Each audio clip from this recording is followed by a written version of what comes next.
প্রেমের কবিতার ডাক্তার লিখেছেন মলয় রায়চৌধুরী।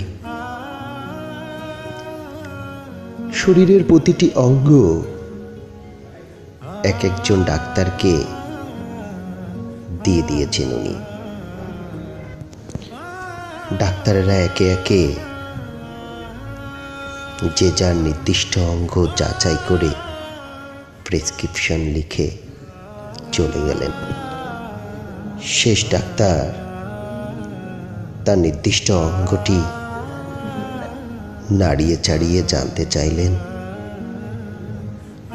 এখনো প্রেমের কবিতা লিখছেন নাকি?